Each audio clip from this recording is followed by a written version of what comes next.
एक समय की बात है, बलरामपुर नाम के गांव में सोहन नाम का एक गरीब किसान अपनी पत्नी रूपवती और बूढ़ी माँ के साथ रहा करता था। सोहन की एक छोटी सी बेटी थी जिसका नाम मुन्नी था। सोहन अपने परिवार का भरण पोषण गांव के मुनीम जी के यहाँ मजदूरी करके किया करता था। सोहन का घर का गुजारा बहुत मुश्किल से हो पाता था। सोहन के पास थोड़ी सी जमीन थी जिस पर रूपवती दिन भर मेहनत करके तरह तरह के फसल उगाती और गांव के बाजार के दिन सब्जियां और फल बेचा करती थी। सारे बलरामपुर वासी रूपवती से ही सब्जियां और फल खरीदते। फल और सब्जी ले लो, ताज़ा ताज़ा सब्जी ले लो, फल और सब्जी ले लो, हरी भरी फल और सब्जियां ले लो। हरी भरी सब्जियां 20 रुपए किलो, सिर्फ 20 रुपए किलो फल और सब्जियां ले लो। अरे रूपवती कैसी हो? घर में सब ठीक तो है ना? और मुन्नी कैसी है? मदन काका, मैं ठीक हूँ और घर में भी सब ठीक ही है और मुन्नी भी बिल्कुल ठीक है काका। और बताओ आज बाजार कैसे आना हुआ और काकी कहाँ है? क्या बताऊं रूपवती, तुम्हारी काकी किसी काम से दूसरे गांव गई है। इस कारण रसोई का सारा काम मुझे ही करना पड़ रहा है। तो सोचा क्यों ना आज बाजार से सारा सामान लेते चलूं। अच्छा तो ये बात है मदन काका। अच्छा रूपवती, तुम ये बताओ टमाटर कैसे किलो बेच रही हो? रोज की तरह 20 रुपए किलो ही बेच रही हूँ काका। अच्छा ऐसा करो रूपवती, मुझे 1 किलो टमाटर दे दो। क्यों नहीं काका, देती हूँ। इतना कहकर रूपवती मदन काका को 1 किलो टमाटर दे देती है और बदले में मदन काका से पैसे ले लेती है। रूपवती के खेत में एक पुराना कुआं भी था जो सालों भर सूखा ही रहता। उस कुएं में एक बूंद पानी भी नहीं था। इस कारण रूपवती दूसरे गांव वालों के कुएं का पानी अपने खेतों की सिंचाई और खेती के लिए इस्तेमाल करती थी। अपने कुएं से पानी लेते देखकर कुएं के मालिक हरिदास को रूपवती से बहुत जलन होती थी। एक दिन जब रूपवती अपने खेतों में मेहनत से काम कर रही थी, तभी वहां कुएं का मालिक हरिदास आता है और रूपवती से कहता है, अरे रूपवती कैसी हो? खेतों का काम कैसा चल रहा है? मैं ठीक हूँ हरिदास चाचा, खेतों का काम भी ठीक ही चल रहा है। मैं यह कह रहा था रूपवती कि मैं तुम्हें बहुत सालों से अपने कुएं का पानी देता आ रहा हूँ। अब मैं तुम्हें अपने कुएं का पानी नहीं दे सकता क्योंकि गर्मियों का समय आने वाली है और मेरे कुएं में पानी बहुत कम हो गया है। लेकिन हरिदास चाचा, अभी तो गर्मियों का समय आने में 2-3 महीने बाकी है। तब तक मैं अपनी खेतों का काम कैसे करूंगी? आप ही बताइए चाचा।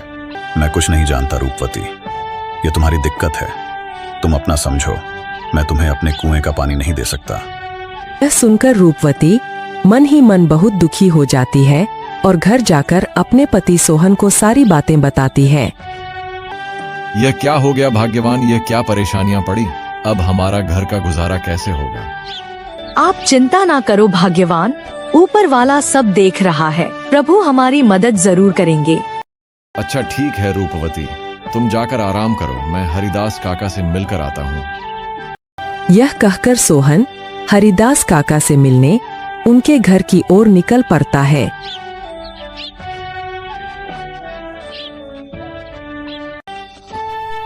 हरिदास काका, अरे ओ हरिदास काका, घर में हो कि नहीं?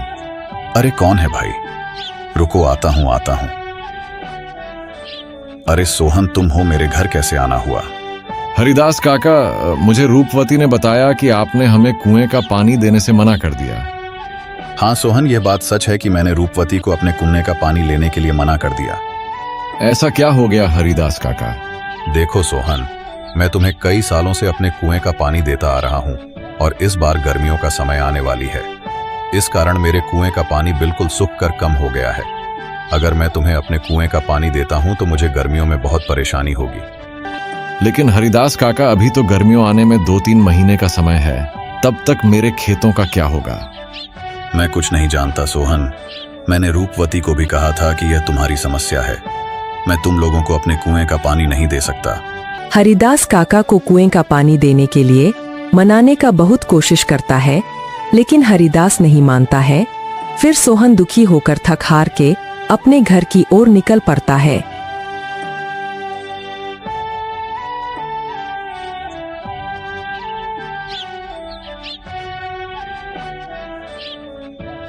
क्या हुआ? हरिदास काका ने क्या कहा? हरिदास काका ने पानी देने से मना कर दिया। कह रहे थे अगर मैं तुम्हें पानी देता हूँ तो मुझे गर्मियों में बहुत परेशानी होगी। पानी के बिना क्या होगा भाग्यवान, हमारे सारे खेत तो सूख जाएंगे और हमारा गुजारा कैसे होगा। अच्छा, वो जो हमारा पुराना कुआं है उसको खुदवाने में कितना खर्च लगेगा? भाग्यवान 500 रुपए तो लग ही जाएंगे। अरे हमारे पास इतने पैसे तो हैं ही नहीं। अच्छा, अगर मैं खुद से ही कुएं को खोद दूं तो? क्या आप कर लेंगे? हाँ, अब कुआं मिस्त्री कर लेगा तो मैं क्यों नहीं कर लूंगा। अच्छा भाग्यवान, कल सुबह सुबह दोनों कुएं के पास चलेंगे। भाग्यवान जाओ, मुझे बहुत भूख लग रही है। जाओ जाओ, घर में जो कुछ भी है वो फटाफट लेकर आओ। इतने ही बीच में उन्हें एक आवाज सुनाई देती है। ये किसकी आवाज है? वह दोनों बाहर निकलकर देखते हैं तो एक साधु महाराज उनके घर के बाहर भिक्षा मांगने के लिए खड़े होते हैं। जो कुछ भी घर में हो, चावल, गेहूं, बाजरा, दाल, वो मुझे दे दो बेटा। अरे साधु महाराज, हम सब पहले से ही इतने गरीब हैं। हम जैसे तैसे करके अपना जीवन गुजार रहे हैं। ऐसे में हम तुम्हें कहां से दान दें? सोहन की स्थिति देखकर बाबा जी समझ चुके थे और बोले, कोई बात नहीं बेटा, कोई बात नहीं, ठीक है बेटा, अब मैं चलता हूँ। या किसी और के घर में भिक्षा मांग कर खा लूंगा। अरे रूपवती, हमारे घर में बाबा को देने लायक कोई भोजन है क्या? भाग्यवान, हमारे घर में बाबा को देने लायक कुछ भी नहीं है। केवल थोड़े से चावल थे जो तुम्हारे लिए बचा कर रख दिए थे। अगर वह बाबा को दे देंगे तो तुम्हें भूखा रहना पड़ेगा। रुकिए बाबा, भाग्यवान जाओ और मेरे हिस्से का भोजन है वो जाकर बाबा को दे दो। लेकिन भाग्यवान, अगर मैंने आपके हिस्से का चावल बाबा को दे दिया तो तुम्हें भूखा रहना पड़ेगा। तुम उसकी चिंता मत करो भाग्यवान। अगर वैसे भी अगर मैं बाबा को भूखा जाने दूंगा तो मेरे गले से भोजन नहीं उतरेगा। जाओ, वो भोजन लेकर आओ।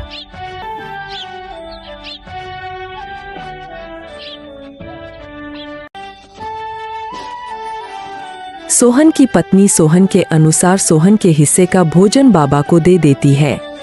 धन्यवाद बेटा, धन्यवाद। भले ही तेरे अभी बुरे दिन चल रहे हैं, मगर ऊपर वाला सब देख रहा है। वह एक दिन तेरी अवश्य सुनेगा।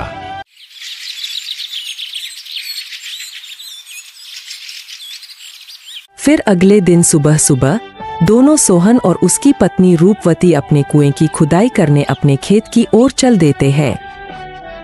देखो रूपवती, देखो हमारे कुएं में तो एक भी बूंद पानी नहीं है। अब भाग्यवान, प्रभु हमारी कौन सी परीक्षा ले रहे हैं? फिर सोहन कुएं में नीचे उतरकर कुएं की खुदाई शुरू कर देता है।